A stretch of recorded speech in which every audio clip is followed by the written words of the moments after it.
Yesterday afternoon at Sakordai Pui Community Hall, something historic happened.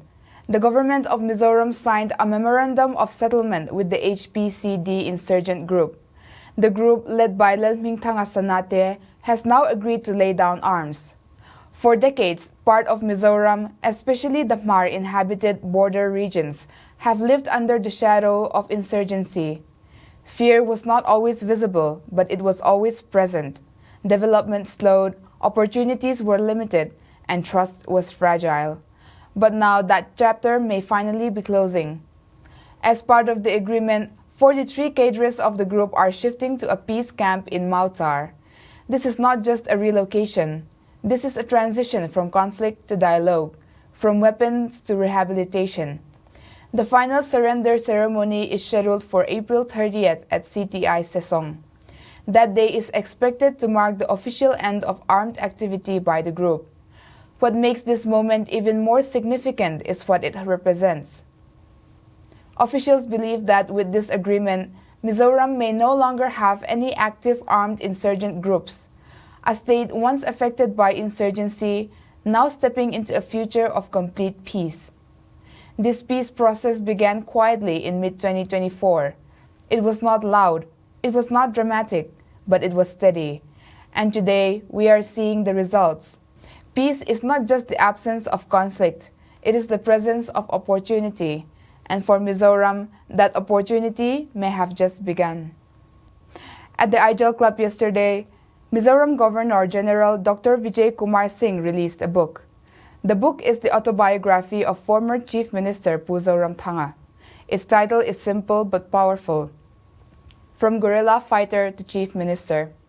But what made this event truly special was not just the book, it was the story behind it. Back in 1971, during the East Pakistan War, two men stood on opposite sides of history. One was a young lieutenant in the Indian Army, the other was a rebel insurgent. Yesterday, those two men stood together on one stage. The lieutenant is now the governor, the insurgent became the chief minister, and the governor released his memoir. This is more than coincidence. This is history coming full circle. It is also a reminder that conflict does not have to define a person forever, that change is possible, that democracy can transform lives. Moments like these are rare, and when they happen, they remind us of the power of reconciliation. Now, from stories of peace and reflection, we move to a more troubling development. Security forces and local volunteer groups have intercepted two major drug shipments in Mizoram. The first case comes from Nathiel district. Acting on a tip-off, excise officials worked through the night along with the members of the YMA. Their vigilance paid off yesterday morning. They intercepted a pickup truck and seized 16 blocks of heroin. The drugs are believed to have been smuggled in from Myanmar. In a separate operation in Kolosib district, police and YMA members carried out a joint raid in Tuichaveng. Two individuals were arrested. From them, authorities recovered 31.60 grams of heroin. The estimated local market value of the seized drugs is over rupees 6.3 lakhs. Now to politics, where a major controversy is unfolding. The Congress party in Mizoram has made serious allegations against the ruling government. The issue concerns land acquisition for the Indian Air Force near Lengpui Airport. According to the party, this could be one of the largest corruption cases in the state's history. They claim that rupees 117.90 crore may have been misused. The allegations do not stop there. Congress leaders say that important cautionary notes from the Revenue Secretary were ignored. They claim that key decisions were pushed through despite concerns. The party has demanded a full investigation.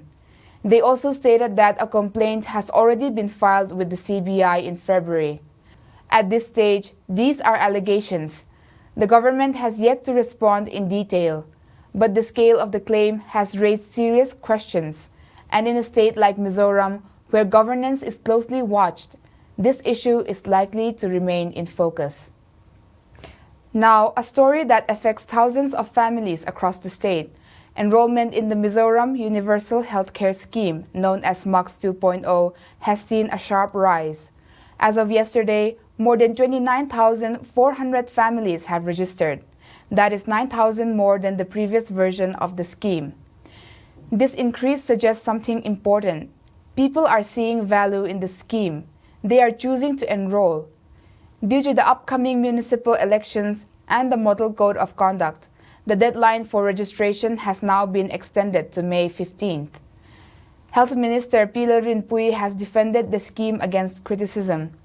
She said that empaneled hospitals are satisfied with the payment process.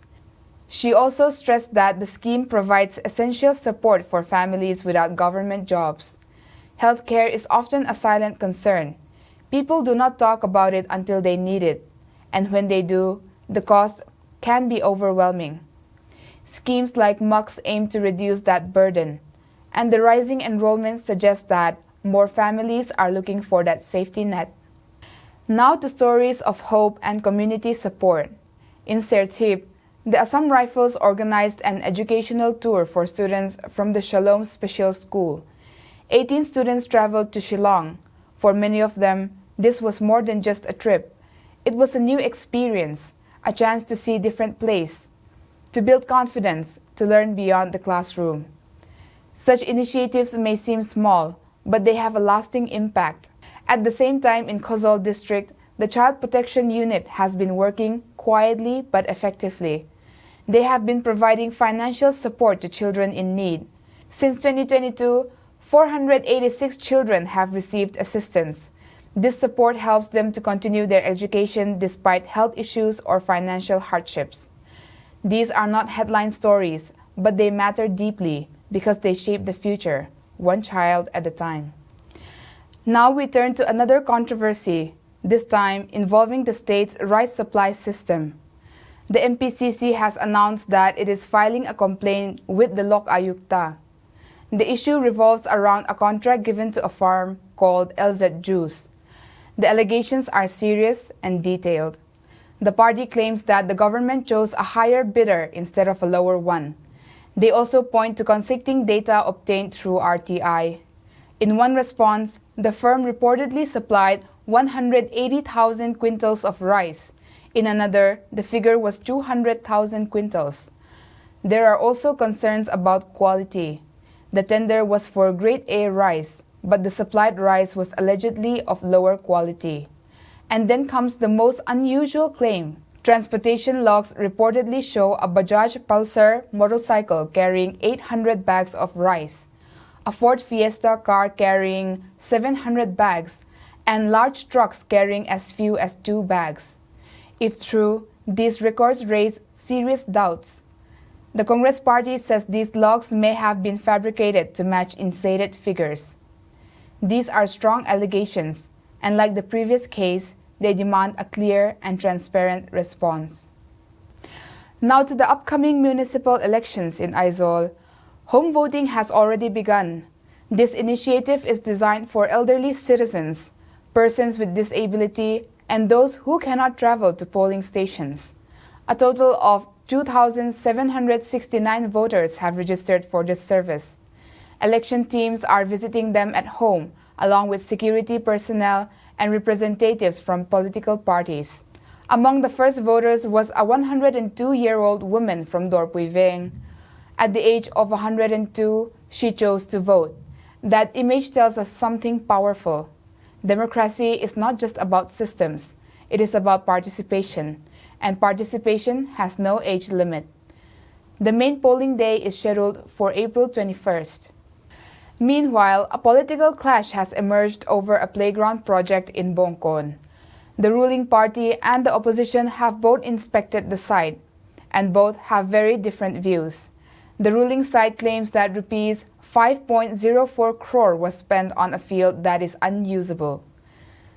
They compared it to another project in Lengpui, which they say was completed with better quality for a similar cost. The opposition has defended the project. They say the budget included multiple facilities, not just the field, but also a pavilion, water tank, drainage, and road improvements. They also stated that plans for artificial turf and lighting are already in place. This is more than a debate about playground. It reflects the larger political contest ahead of the elections. Now to a tragic incident from Dongklai District. A fire broke out early Monday morning at a Sunday school hall in Vachuampui. The fire started around 5 a.m., reportedly due to power fluctuations. Within a short time, the building was completely destroyed. The hall was being used as a storage space. Among the items lost were generators, furniture, construction materials, and benches. The total damage is estimated at around Rs 13 lakh. Local leaders visited the site and offered support, but for the community, the loss is more than financial. It is emotional.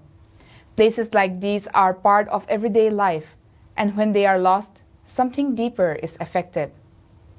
Finally, preparations are underway for Census 2026 in Sertip. Officials have begun the first phase, known as house listing. This phase will continue until May 16th. Residents are being encouraged to use the online system for self-enumeration. Accurate data is crucial. It forms the basis for planning, for funding, and for development. A census may seem routine, but its impact is long-term. And with that, we come to the end of tonight's bulletin. Thank you for watching.